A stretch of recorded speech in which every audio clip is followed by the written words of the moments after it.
folks. Welcome to Muse Lessons, which I wasn't planning on doing today, but is now inevitable because all I've done all day is read and write.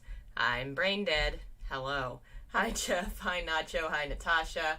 I woke up at 4 a.m. this morning because the dog was barking. I couldn't go back to sleep, so I was like, you know what, I might as well do something, and I just got to writing and did not stop, which happens to me sometimes. You know, you go into a fugue state, you create that kind of thing, but it's been a while since it happened. I wasn't expecting it. I have written so much today, but anyway, we are going to talk about Chinese religion and philosophy, and its various, I guess, categories, if you will.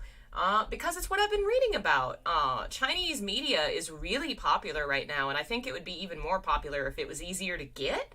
Right now, most of the novels are all translated unofficially, and you kind of have to know how to find them, whereas, like, Japanese media is a lot easier to find. So, it's really big still. Most people I know seem to be reading a Chinese novel, watching a TV show.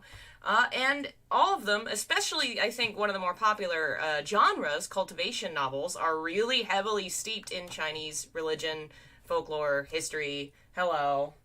Can you say hi? We have a key cam. You gonna say hi? Oh, say hello, Gandalf. Where are you going?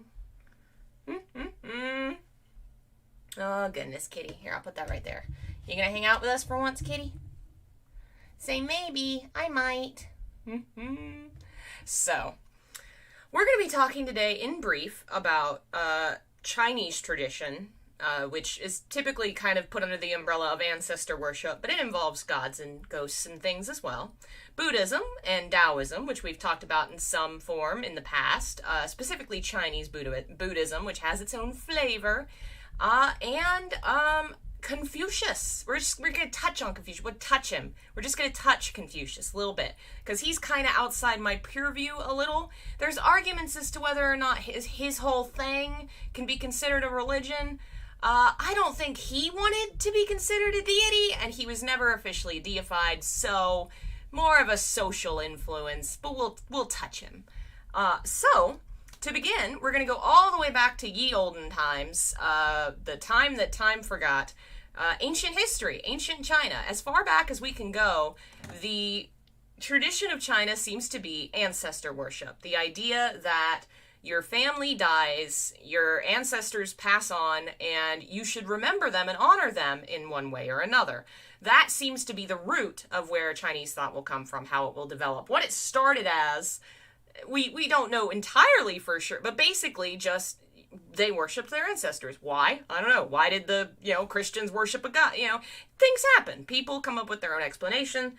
The Chinese started worshiping their ancestors and honoring them. And the worship is is kind of a confusing term. A lot of actual Christian missionaries who went to China had trouble figuring out what was happening and if what they were seeing was considered a religion or if it was considered immoral to Christianity, since there was a whole one God only thing. They ended up booted out of China. They could never reconcile with the worship of the ancestors. But it's not so much that the ancestors are necessarily deified, though they can be, but it's more a combination of respect, love, appreciation for what they've done for you, and they are heavenly spirits on high that can help you out if you give them the right offerings. Now, all this comes from, first and foremost, the idea of the Tao.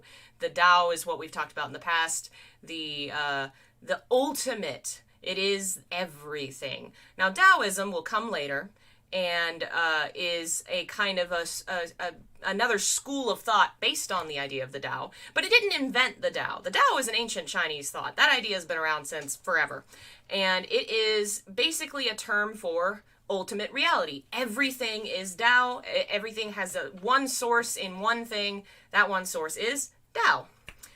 Now, from that comes the yin and the yang, which is the idea of the cycle of opposites. China ultimately would look around the world and see that the natural world is full of cycles and changing things like the seasons, the sun and the moon. Everything is always changing and shifting.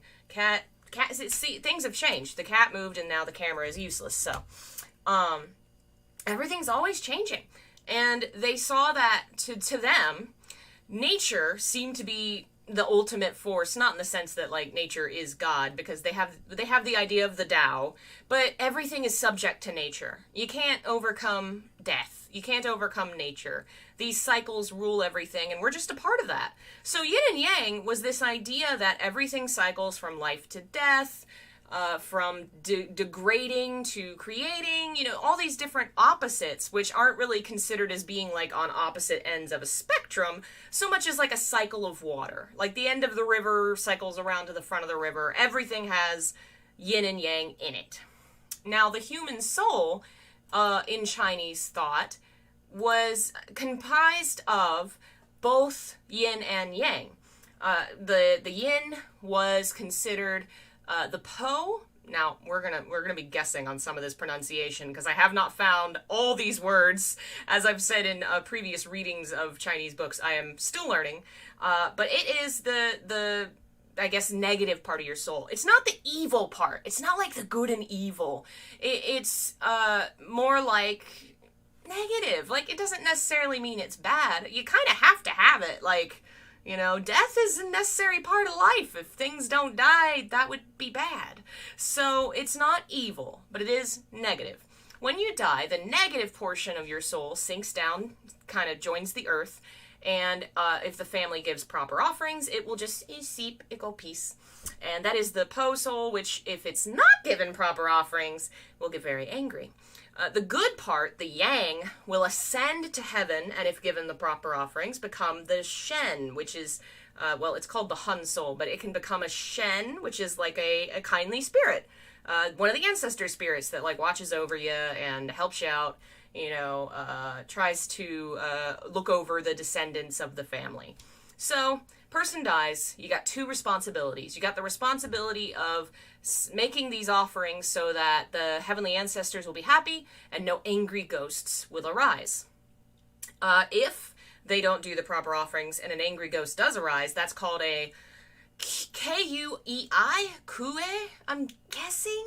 But basically, it would become a hungry or angry ghost. What are you doing here?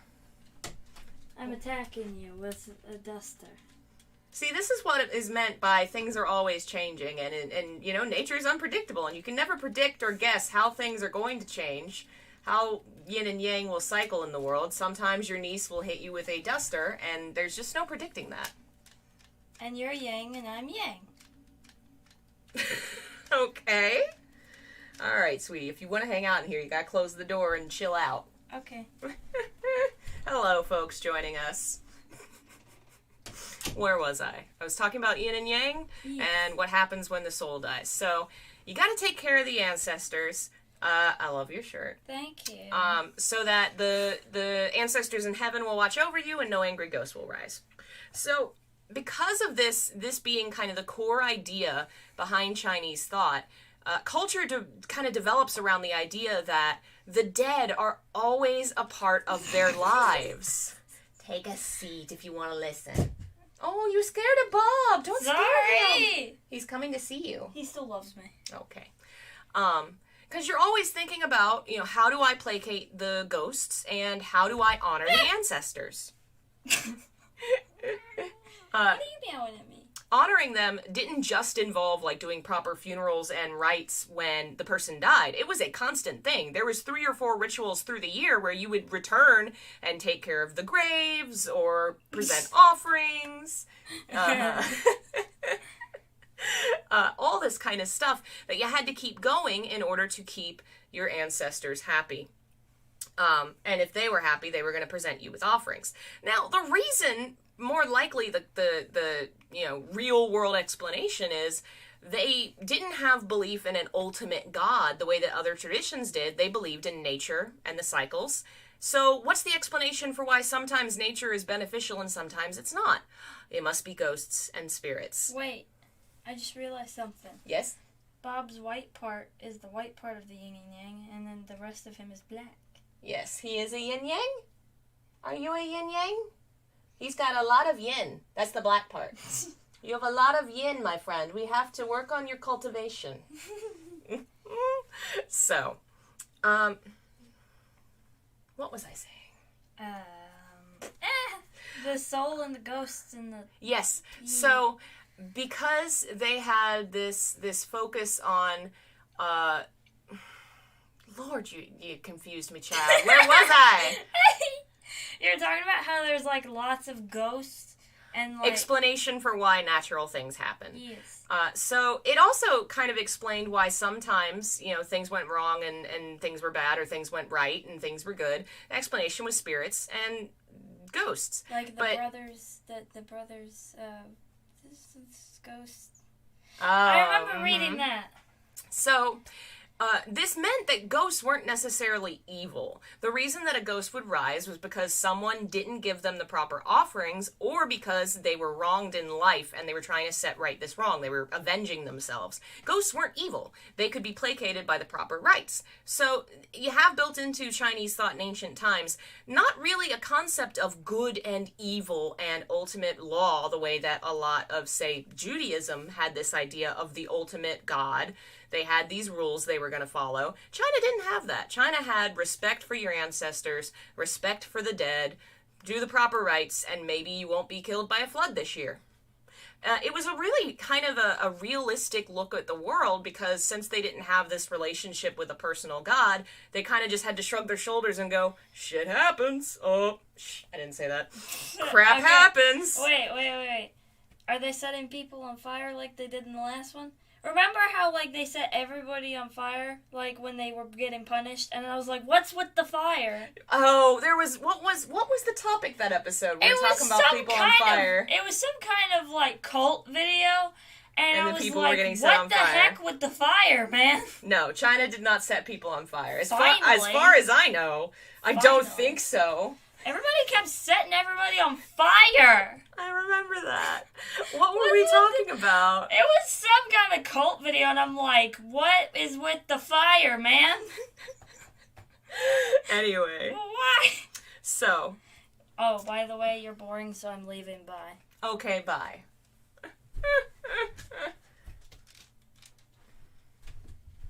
The things I put up with. What about things I put up with? You're a nerd. I'm the cool nerd. Also, I want to join one of these. The Go. movie/game. Shoo. So, since their explanation for the world came from the idea that our ancestral dead are behaving in the world, are doing things, and we have to honor them, it's very easy to see how this turns into a central focus on the most important thing is the people that came before you, because they have a real effect on what's going to happen in your daily life. The ghosts of your dead and the ancestors of your family can decide your future for you. And so honoring them and remembering them becomes really important. It's not a far step from that to the idea that your mom and dad are incredibly important, because they're going to be ancestors soon too, and they have a lot of power over you and your life. Now, I don't know I don't know all the details of this political and economical stuff, because that's not my field of expertise, and I assume some of it has probably changed over time. But at a point in Chinese history, the family had literally all political, economic, social control over the people within it. Specifically, mom and dad, more specifically, dad, had all control over all of their sons, their unmarried daughters, and the sons' wives and children. Huge family. You think they have like 4 or 5 kids, those kids have kids. Everyone who fell under that umbrella answered up to dad. Children didn't own property. Children didn't have the right to take over a business or a house, or like the idea that they could do something, step outside the family on their own. That didn't happen. The legal system backed up this system. If a parent felt that their son had done them wrong, they could go to the courts and bring it before a judge and say, hey, my son did this and it was bad for the family, and they could be punished. The whole family was designed in a way to be dependent on each other. Wives, daughters, married into the family of their husbands and became dependent on them and had to worship their ancestors. The children had to live with mom and dad. Like, there was a communal home, and everyone was part of its upkeep. The eldest son became the next ruler, or next, I don't know what, there's probably a term for it, next leader, and was responsible for a lot of responsibilities of the household, of the rituals, of honoring the ancestors. And so the eldest son was also given a lot of respect. And it led to a system where, you know, we have this idea of filial piety, and I think in the West we tend to think, oh, honor your parents and your family and, you know, don't disrespect them. It literally meant survival in that day and age, because your financial and social stability was built into your relationships. You lived with your mother and father, or your mother-in-law and father-in-law, your brothers and sisters, your cousins and nieces and nephews. Everybody lived under the same umbrella. And so it was really important to take care of everyone and to honor and obey and respect. And you can see where that system of mutual survival would develop into, you know, even when that's no longer the reality, that you kind of have to legally or economically depend on each other, you could see where that would build a system of feeling really indebted to one another, especially because these are people who, when they pass, will become your ancestors and still have a really big influence on your life and how it goes. So you really have to respect your family members and take care of them and honor them. And that is really the heart of all Chinese religion and tradition. Other things will come in and be added to it, but none of them will supplant the honor of the family and remembering the ancestors. That's the whole reason Christianity could never take root, because they could not reconcile honoring your ancestors alongside Christ, because Christ has to be the one and most only important thing. And China was like, no, bye. Buddhism and Taoism, however, were really easy to adapt to this idea, and quite simply just kind of stepped in and said, hey, yeah, we're cool with that. We can work with that. It's not to say that Buddhism didn't change, but we're first going to talk about Taoism, since that's an inherent Chinese idea. It came from China. We've talked about it before, but we'll touch on more modern ideas of Taoism now. Taoism as a concept, as a tradition, starts with Lao Tzu and the Tao Te Ching, which we have had a video about in the past. He was a scholar, worked in the imperial court, as far as we know. Not a lot of concrete details. We know he was a scholar and he had all these ideas, and apparently he must have been sharing them, teaching them, but at one point just said, I'm done, and he went to leave, just said, I'm good.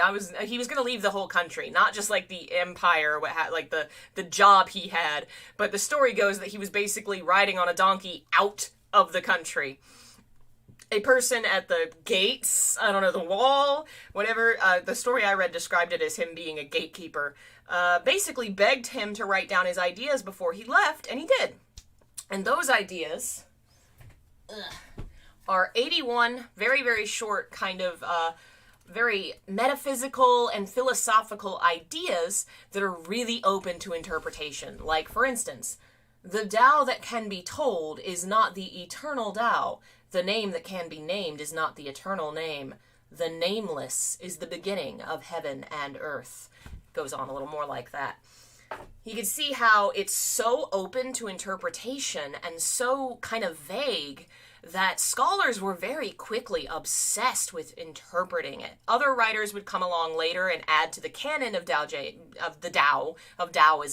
but the idea of Taoism as a concept, as a tradition, rather than just the Tao being a Chinese idea about reality, was this guy. It would go in a very different direction. The fact that it was so philosophical and metaphysical meant it was really open to various people kind of looking at it and going, I wonder what the secret meaning is. You know how Christianity got really obsessed with alchemy for a little while? China did the same thing, but their obsession was Taoism, and it developed into what today is called Chinese medicine. Taoism involves also like traditions of Tai Chi, of anything having to do with Qi and the flow of Qi. All that stuff has its roots in Taoism. The ultimate idea of Taoism, universally, is human beings are good. Life is good. But the physical body and its limitations can muddy up the waters and make things bad. If we could only purify it, if we could perfect it, we could embrace that goodness, we could enhance our lives, and we could be immortal. You know, just throw that out there. That was a big thing. Just like alchemy, the search for immortality was a big thing. The book is called the Tao Te Ching, or it's sometimes spelled like that, but I think it's actually pronounced Tao Te Ching, because the way of spelling Chinese changed over the years, and this is an older publication, and I think it's outdated to some degree. But yeah, it's by Lao Tzu, and there's like a bajillion different translations, no lie. They're all very complicated.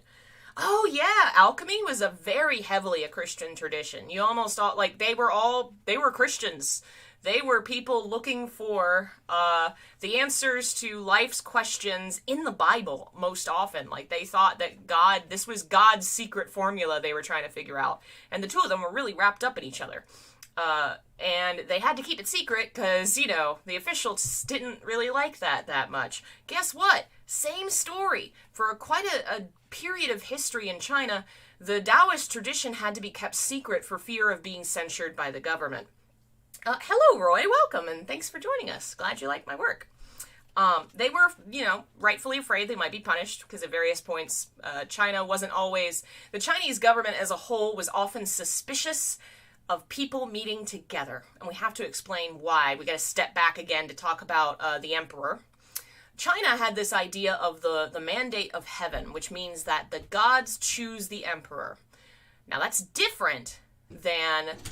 Skylar has instructed me to harass you because she's on the stream now. Okay.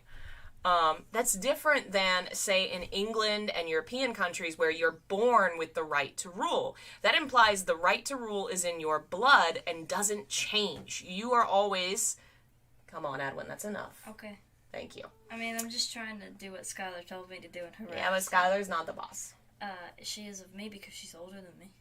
That means I'm the boss of both of you because I'm older than both of you. No, you're not. Mm-hmm. Because the blood is the sign of royalty in Europe, God chose this lineage, you can't change that. Stop scaring my Bob. But if the gods give the mandate, that implies they can take it away. And in China, it was often explained that the gods took the mandate of heaven when a rebellion successfully happened. Coincidentally, if the rebellion failed, then the gods must like the current emperor.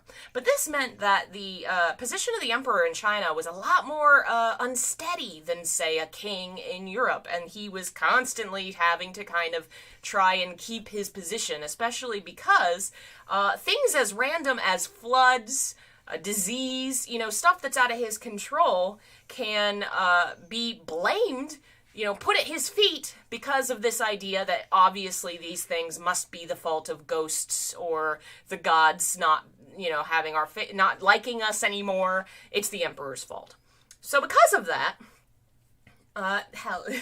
this is my niece, Adwin. Say hi. Hello. Because of that meant that it was a far more likely and far more common for the emperor to be overthrown, which made the government really paranoid because it kept happening. So whenever you had groups join up together, for any reason, the government was suspicious. And this happened especially with religions, because more than once a religious group turned into a revolution, which turned into a successful overthrow of the government. Okay, bye. So, when Taoism first became a big thing, the members and the people that were practicing it had to keep it secret. And they would pass it from father to son until eventually you had developed these families who were associated with Taoism. Think about, you know, different cultivation novels where there's a family, like in The Untamed, the Zhang family, the Lan clan, have these families that have passed this down for so long. Well, that's how it really was in China. Today, unfortunately, those lines seem to be kind of breaking and falling apart, but Taoism is still practiced in more secular terms in temples and things. The families aren't quite as strong as they used to be. Eventually, the government sanctions Taoism and says, okay, fine, you can do your thing. And that gave Taoism a lot more credence than it had had in the past. But even then, it was still popular once it was known. The thing about Taoism was, one, it was a very optimistic view of the world. Two, it was both a spiritual belief and a medical one. It was very shamanistic. The focus of the practice was developing your spirit to heal your body. Hello, Mary. Welcome. Yeah, we didn't get any snow here, thankfully, but school was closed yesterday. So because they had all these traditions of healing both the spirit and the body, that made them really useful to people who, kind of were in need of all that kind of stuff. Taoists became a central point of a lot of communities, especially small ones, and would often be the ones that people would turn to for help with almost anything. I mean, sure, you could go to a diviner or you could go to a medium, but why would you go to them when you could go to a Taoist? Because they knew it all. It was implied that they were heavily, well educated. They had medical knowledge, they had spiritual knowledge, they had this history of practice behind them. And so they had this very lofty position in society and were really well loved and had a lot of influence on the culture. While you were alive, you went to the Taoist priest for help with your illnesses, with your decisions, with your, all sorts of things. Exorcising ghosts, all that kind of stuff was the Taoist's purview. Cultivation, which is a genre of novel and a practice in Taoism, was what the Taoist priest did to try and improve their health and their longevity. It is a way of circulating your qi. Qi was believed to be the energy that fuels all life, and it's very heavily associated with breath. When it comes to cultivating in a personal sense, it's about regulating your breathing, awareness of your physical body, and developing those things to a point that you have incredible control over your body.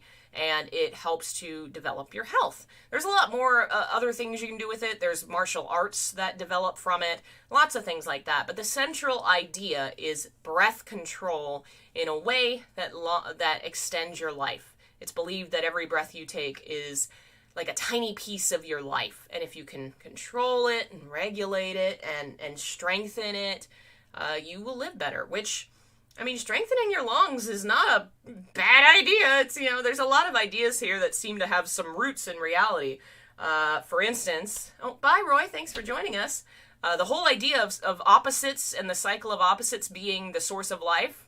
Well, now we know about electrons and protons. So, it's very interesting how a lot of these ideas have some interesting correlations to practical science. All right, so that's Taoism. Doing quick, brief things over here because I don't want to talk for a million years. We got to jump to Buddhism. I don't know if I've talked in really heavy detail on Buddhism. I've mentioned it here and there. It's personally one of my favorite philosophies and the one that has the most influence on my personal life, I honestly could say. It is originally an Indian belief, and we're only going to touch a little bit on its origins, but everybody basically knows the story. I'm being harassed. Everyone basically knows the story of the Buddha renouncing the world and going out to seek enlightenment and discovering the way to live properly and to avoid or eliminate suffering. Now, the word suffering in Indian, Sanskrit or Pali, which is a dialect that was often used in writing these things down, was the word for it was dukkha, which is better translated, in my honest opinion, as craving. Let's see. You seem to know a lot about every topic. Do you read a lot?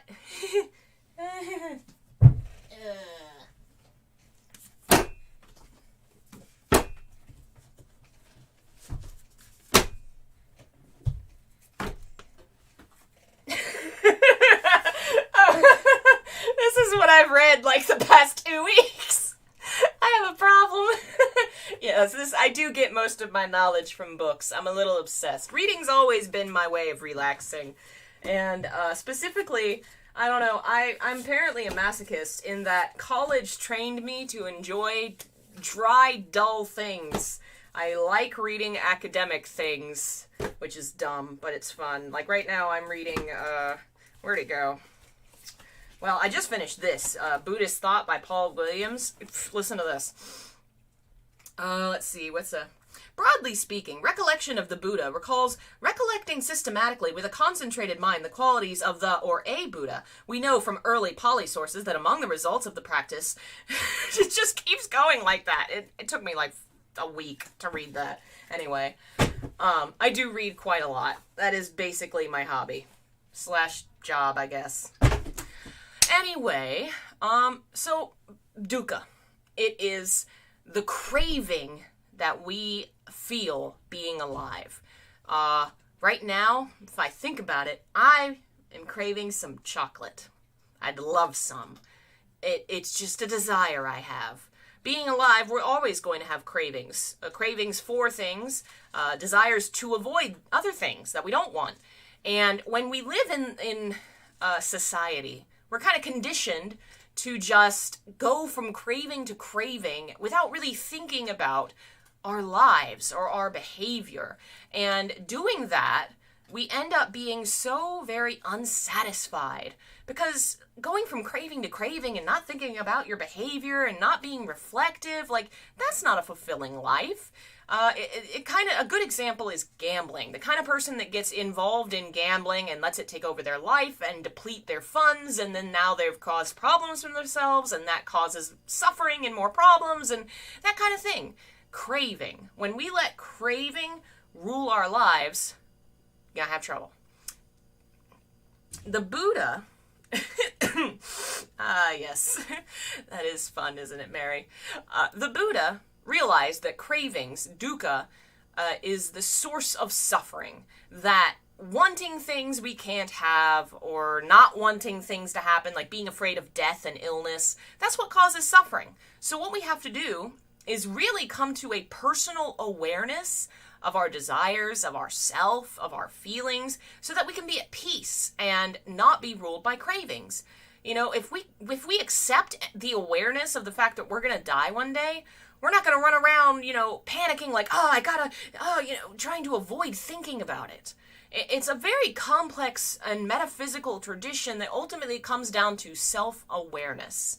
Awareness of what you're doing and why you're doing it, and recognition of the things that we can't change, instead of avoiding them. Because trying to avoid thinking about them, drowning your sorrow in drink, that's not going to solve the problem, is it? And in fact, it's going to cause more problems. And I've seen in my own life that it really does help a lot, just building that awareness and thinking about what you're doing. Your morality is a really big influence on yourself and the happiness of those around you. So core tenets of Buddhism as it was in India. Dukkha, suffering, that's a problem. To escape that, you gotta reach enlightenment, which means nirvana, become one with the universe, so you will no longer be reincarnated and subject to karma. I go into way more detail on this in a thing I wrote that I will post later, but I'm very brief, going fast.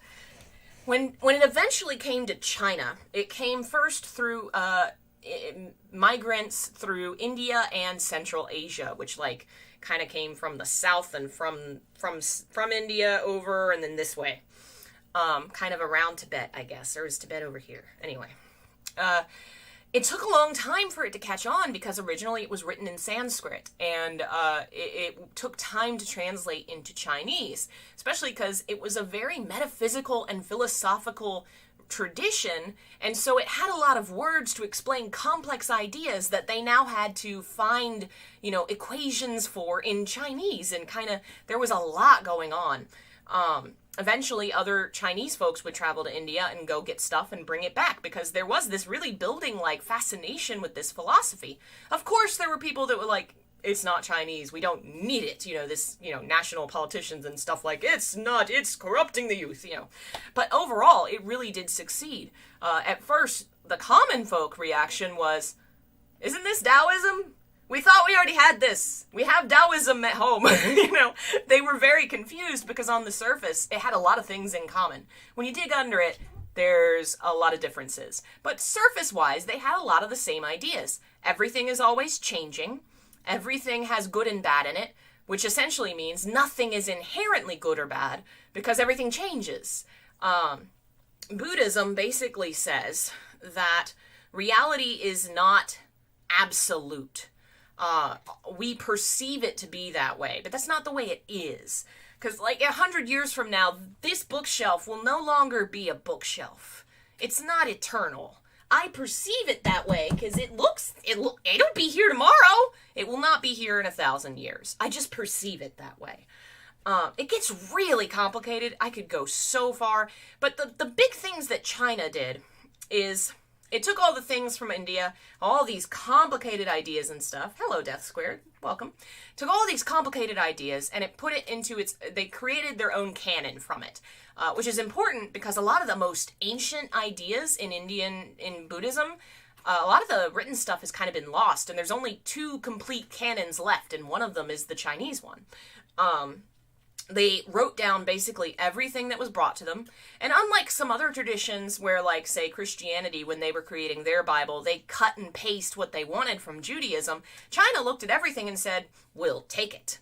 All of it. And they basically decided, sure, these works have contradictions. They don't all agree with each other. But that's because the Buddha changes his message to fit who he's talking to. This is a really fascinating way of explaining why a religious figure would have different thoughts and opinions at different times. Imagine if Christianity said that sometimes Jesus contradicted himself because he changed his message. Their explanation was when Buddha's talking to the common people, he says different things than when he's talking to a scholar. And because of that, all of these sutras are true, they just seem to contradict. The heart of the teachings is the same. That was Chinese Buddhism. They also did the typical Chinese thing, and they made Buddha a god. We haven't talked on traditional Chinese god ideas yet, but basically most Chinese gods are deified human beings, or they are presented as being really human. Buddha was made a god, and they actually said, he only seemed to be a human. He just put on, like, a human costume and descended to show us how to truly live. He was really a god the whole time, wink. Which I think different sects of Buddhism probably see that very differently. I don't think there's really anything wrong with deifying a historical figure with such influence. He was definitely an amazing person. Let's see. Another thing they did was help. I don't know how much, because I haven't read entirely on this subject yet, but they came under the influence of what's now called Mahayana Buddhism. I'm getting the impression that maybe Mahayana Buddhism originated in China, but the books I read weren't 100% on that, so I could be wrong. Maybe it was Indian first and then it went north, but either way, the difference between Buddha's original idea and what would become known as Mahayana Buddhism was the fact of salvation.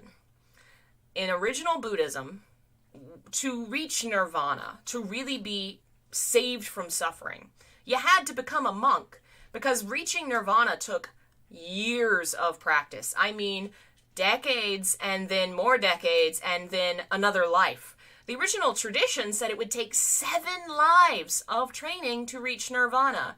In the individual life, you can see the difference between, a monk who has meditated for 40 years, the kind of aura they have, the kind of self-control. A layperson can't do that. That's just not gonna happen. They have jobs, they have, they can't erase desire completely the way that a monk would, because they gotta have children, they gotta want things to succeed at work. And so there was this barrier between traditional Buddhism and the monks trying to reach nirvana, and the ordinary people who, because they had to live their everyday lives, were never going to reach nirvana. They could get good karma and live a better life, be born into a better life, but they would never escape this cycle. Sorry to interrupt, but are you currently going to become a professor? We got out of a class where we covered less than 2 hours than you have in the last few minutes. Oh, that's very sweet. It was originally my dream. My idea was I wanted to become an English professor. Well, I guess I could have been a religion professor, but going into college, English had been my first love. Unfortunately, due to situation at school and just financial difficulties, it just didn't happen, which now I think was a benefit because I don't know how long I would have survived 7 more years of higher education. College is a lot. It's a lot. But I really enjoy what I do now, and I kind of get to do the same thing to more people, so that's fun. China, what was China? We were talking about China. Mahayana Buddhism, that's what we're talking about. So, Buddhism, as it was originally kind of set up, was a system meant mostly for monks, and part of it was monks going out into the community and helping the community live better lives, but not necessarily to save them.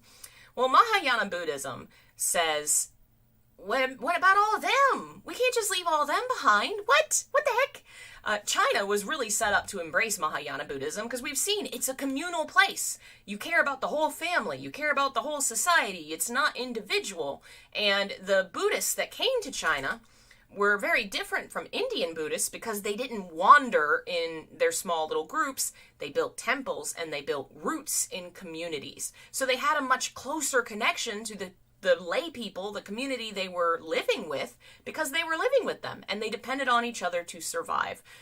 In India, monks survived through donations and the lay people giving them food and alms. In China, you kind of had a similar situation, but it was a far more personal, communal one. You weren't wandering around to different cities all the time. You were in one community. So Mahayana Buddhism asks, how can we save everybody? Well, the first focus of Mahayana Buddhism is love for everyone, compassion for everyone. This is the kind of Buddhism where you see people going out of their way to love and save people that you would say really don't deserve it. Because if you can't love the worst of us, how can you say your love is worth anything? You gotta love everybody. And the fact that Buddhism is so built onto the idea of karma and change and rebirth, there's this idea that no one is irredeemable because you can always change. Maybe the next life will be different. Your karma will change. So the focus was saving everybody. Now, of course, you still can't exactly say everyone's going to reach nirvana. It takes so much effort and so much practice. Now, there was the ability, they opened the door to say, hey guys, if you're a lay person, you practice hard enough, you too can reach nirvana. But there's also something called a Buddha field, Buddha land. They are what is created when an enlightened person kind of basically creates their own space. You can think of it like a heaven, kind of. A little realm in the spirit world that's created by a bodhisattva. A bodhisattva is a mainstay of Mahayana Buddhism. It's someone like the Buddha who has become enlightened, and if they wanted, they could go on to nirvana and eternal peace and oneness with the universe. And instead, out of compassion for everyone else, they remain as a kind of a person. Samara, to not suffer, but also to not cause suffering, to escape karma fate. Don't kick yourself in the rear. Yeah. The Bodhisattva wants to save all people. Sometimes that means they'll be reborn again so that they can become a teacher, a missionary, what have you, or they exist in the afterlife as the, center of a Buddha field. Amitabha from the Pure Land sect is one of the most popular of these. And the idea was that ordinary lay people who don't have access to monk traditions and nirvana can follow the traditions of Buddhism, live good lives, have faith in the Bodhisattva or the Buddha, and be born in the Buddha land, which was kind of like a sort of a mini nirvana where you weren't exactly one with the universe, but you were living in peace and contentment. The poetic descriptions of these places are like, this is the Garden of Eden. No suffering, no sadness, no wind, just beautiful flowers and peace, and you're happy forever. And this was way different than a lot of other traditions because basically most of the other ones, like Theravada would say, it's nirvana or bust, baby. Either you reach nirvana or you're going to keep being born in the cycle. Well, Mahayana gave an answer that helped lay people find peace Because, I mean, society was built on the work of these lay people. We can't all become monks. So it became a lot more popular, especially in China, where all 4 of the major Chinese Buddhist sects are considered Mahayana. The one major kind of difference is Zen Buddhism, which is called Chan in China, Zen in Japan. We know it as Zen more because we've had a lot, I guess, trading with Japan. It believes in saving everybody. It is a Mahayana tradition, but it's a lot stricter about the idea of how to be saved. It doesn't want to rely as much on the idea of the bodhisattva, because that kind of puts responsibility in somebody else's hand. It's like, psh, I'll be fine. I'll pray to Amitabha and I'll be great. Well, Zen and Chan Buddhism says, no. You've got to work at it. You got to do it. Come on, get off your butt. Get to work. It's really fascinating and one of my favorite schools of Buddhism because it also kind of eschews philosophical debate. It avoids kind of both pitfalls of original Buddhism, which was so heavily intellectual and monk-focused, and the new Buddhism that was very society-focused and didn't have a lot that you had to do. You could literally just chant the Buddha's name as you died and be saved. Not a lot of, responsibility there. Zen Buddhism walked the line between where it said, you don't gotta be a monk, you don't gotta learn all this stuff, you don't have to have this philosophical base, but you have to work for it. You can't just sit there and expect somebody to save you. It's really fascinating because I'm going away again from my point, but I love Zen Buddhism, and it is Chinese. It went from China to Japan and became Zen Buddhism. It's focused a lot on realizing that logic can't explain the universe, so stop trying. Don't be so focused on trying to explain everything. Just live. Just exist. Let's see if I can find I love this book, The Gateless Gate. It's an explanation of a lot of Zen koans, which is a paradoxical kind of a riddle or a story that shows that things can't be explained with logic. Okay.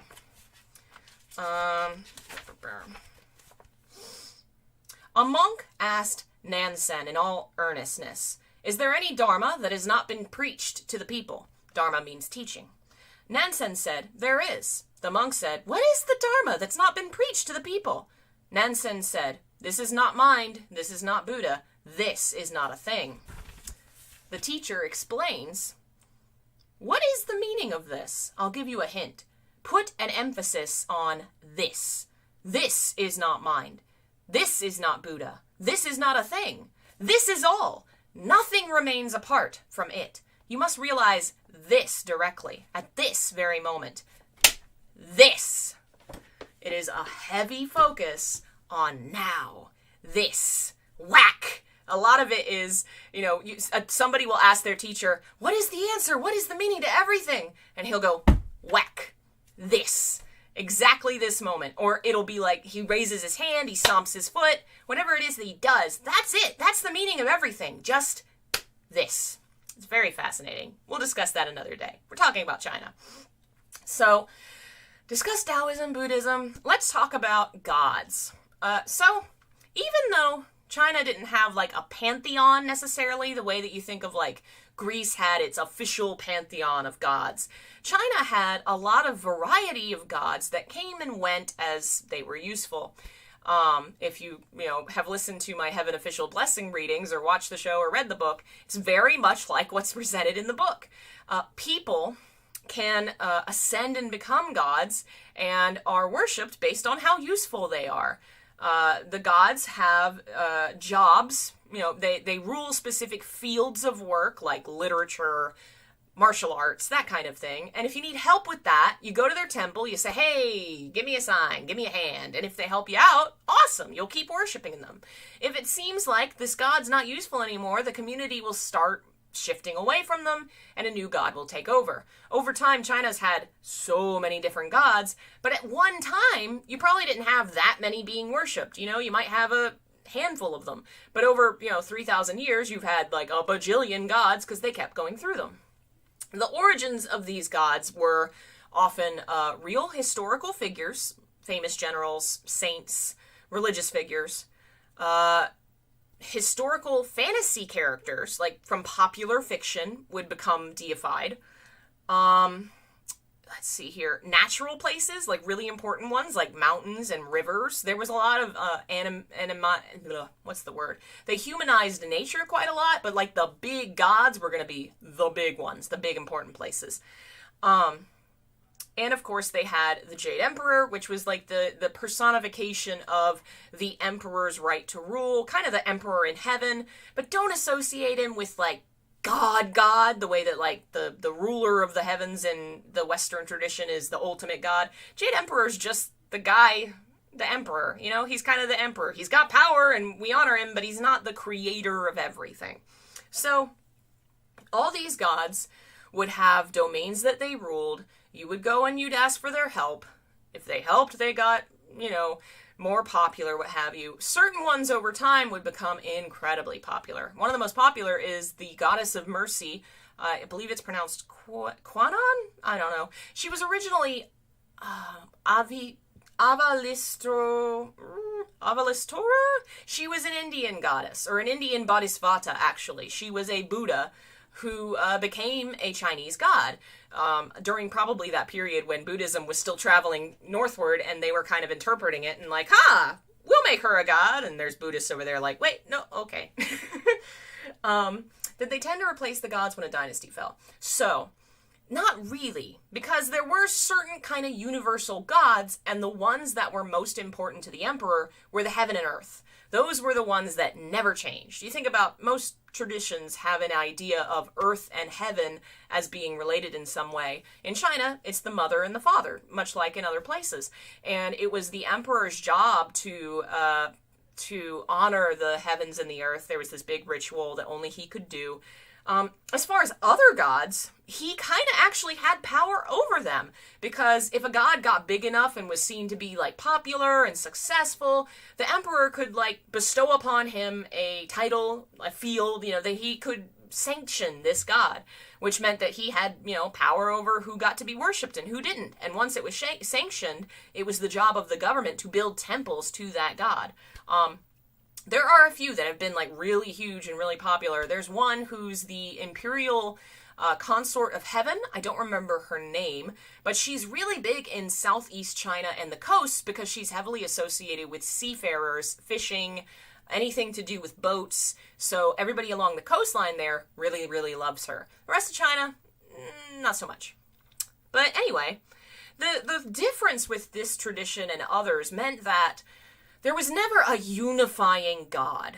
Nothing was more important than the family, which also meant that family units had more loyalty to each other than necessarily the emperor or society or other people. Worshipping your ancestors meant worshipping your ancestors, not some other guys. So you'd have a lot of issues and a lot of revolutions that had to do with the fact that society had really encouraged people to be loyal to their family.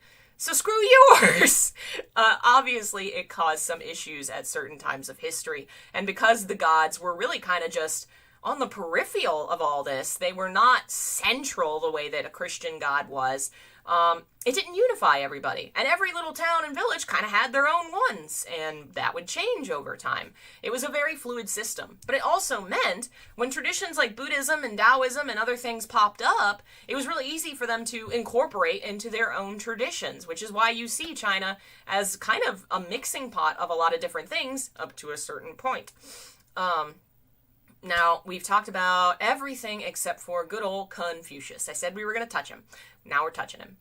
Confucius existed at the same time as Lao Tzu, the guy that first wrote Taoism. I don't know where I put it.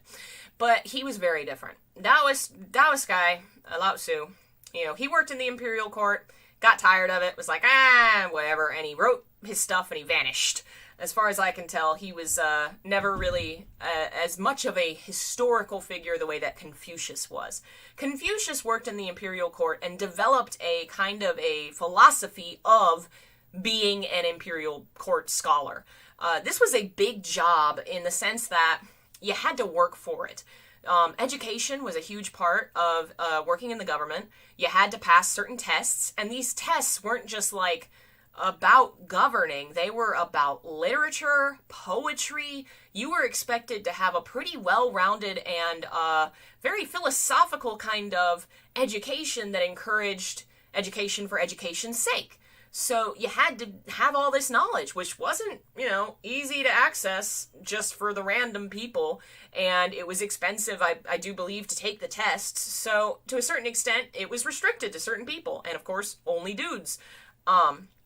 Confucius was one of these, and the philosophy he wrote was meant for them. It wasn't meant for Chinese society as a whole. Well, it was meant to influence China, but his audience was these people. His main ideas were centered on becoming the perfect man. And the perfect man was a well-educated, moral person. And that moral, educated person should exercise their power and intelligence in the use of government. And by doing that, what they should do is find an emperor or a leader of some kind who needs guidance and guide them to behave morally and properly and to rule well. By so doing, this will make the people happy. The people will flock to the emperor, the country, what have you, and will also be moral and good. Yay! Society is now perfect. You can see the flaws already, right? There's so many. Unfortunately for poor Confucius, he spent his entire life wandering, trying to convince someone that his ideas were good, and trying to get someone to let him, essentially to be his patron. The guy that he was going to influence and teach how to be a good ruler, and nobody wanted to listen to him. Once he died, his ideas took off, and people really did, well, the educated scholars really did use his ideas of what it was to be a proper gentleman. There's a period in Chinese history where it falls off. For about 400 years, Buddhism and Taoism takes over, and Confucius kind of falls off the bandwagon there. Obviously, why? Taoism and Buddhism was readily, easily accessible to everybody, but Confucius was really only useful and necessary for scholars, so it's easy to see how his ideas wouldn't permeate and catch on for as long.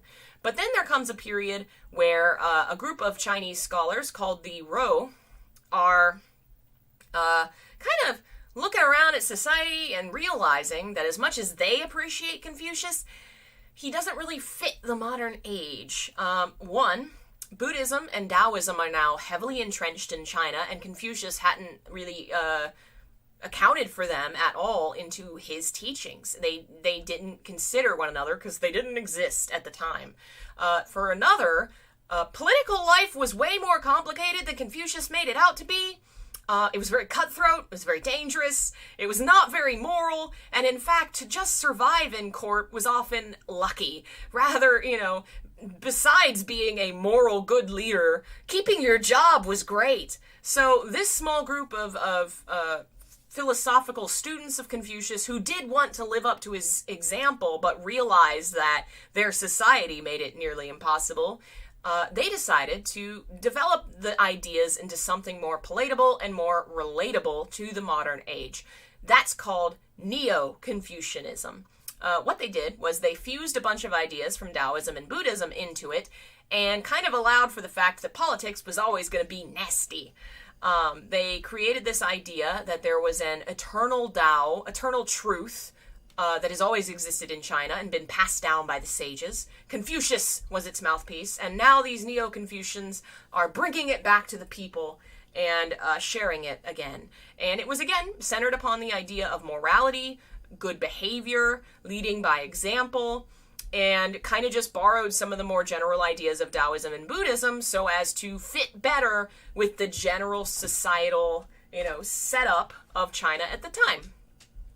As much as it would still have, Confucius has a huge influence on China as a whole, on everyone's behavior and morality, but it's not as big of a living influence in society like Taoism and Buddhism, in the sense that, he's not an omnipresent figure the way that someone like the Buddha would be for a Buddhist, or the way that a Taoist, tradition would be. The fact that people would go to Taoists all the time for help. The fact that the temples were so influential on their lives and part of their daily lives. Confucius wasn't in that way, unless you were a scholar.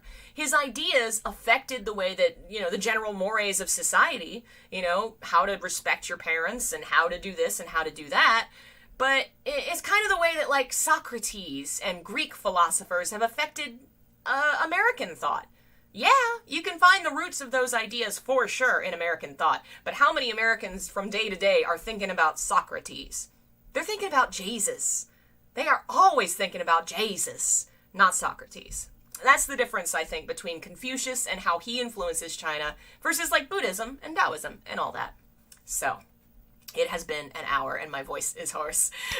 Those are some of the general, very, very brief ideas of the cocktail that comes together to create Chinese thought over the centuries. Obviously, there's a lot more complex history that goes into it, but I wanted to create a very broad overview because Chinese media is so popular and Western folks are going into it really not knowing a lot about China, and it has caused issues. I have seen a lot of issues on the Twitter.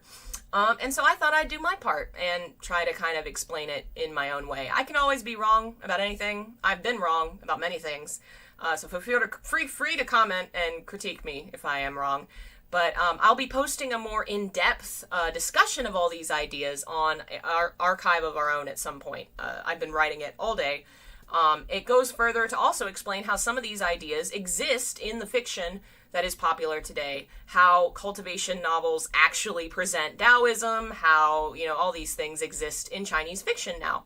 Because Chinese cultivation novels, being set in an ideal past as they are, being so influenced by the idea of Taoist cultivation, these religious traditions are so much the backbone of these fictional works that it's kind of like trying to understand Western traditions and fiction without knowing Christianity, which is so important to so many different versions of fiction, so many different fictional stories. I thought it'd be fun, so I will share that. I am done streaming for today because I have been writing all day and my voice hurts and I'm tired. Sunday is my day off. I was going to do this, but since I did it today, I'll just chill tomorrow. Monday I'll be back with reading. No, we've moved readings to Tuesdays and Thursdays. That's right. Game on Monday. Eventually I'll remember my whole freaking schedule. Thanks for watching, and thanks to everyone who's a member, like Jeff. And did we have anybody else today? Looks like you're the one, Jeff. Thank you, Jeff. Go to your Jeff. Thanks so much for your support, guys. It helps keep the channel alive. If you like what I do and you want to support it, please click the link in the description to find my Patreon or my YouTube membership page. For as little as 99 cents a month, you get access to lots of bonus content, free copies of my books, unpublished research, downloads of videos that are secret, you can't see them unless you're a member, all kinds of stuff. Thanks for so much for watching, and I will see you guys next time. Bye.